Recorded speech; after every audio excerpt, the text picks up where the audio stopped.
נכנסנו לבית, הם ישבו ואוכלו בזמן שהם התעללו, הוציאו עין אחד לאבא, האבא כפות, האבא ואמא כפותים מאחורה, מולם שתי ילדים שיושבים, האבא עם עין אחת בחוץ, האמא שד אחד הם הורידו,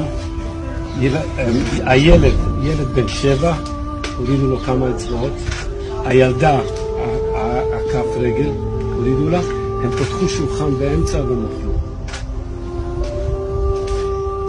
אתה מבין מה זה? זה פשוט לא יאומן מהחיים. שתי בתים אחר כך, אישה בהיריון, פתחו לה את הבטן, פשוט פתחו לה, והתינוק, הטעם בפנים, עם סכין.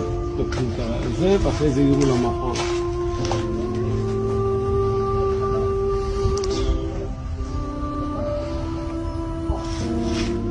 אפילו חיות אי אפשר להגיד עליהם.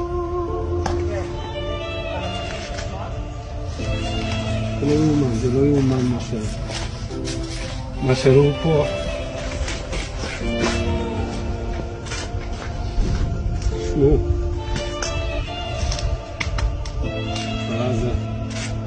שתי ילדים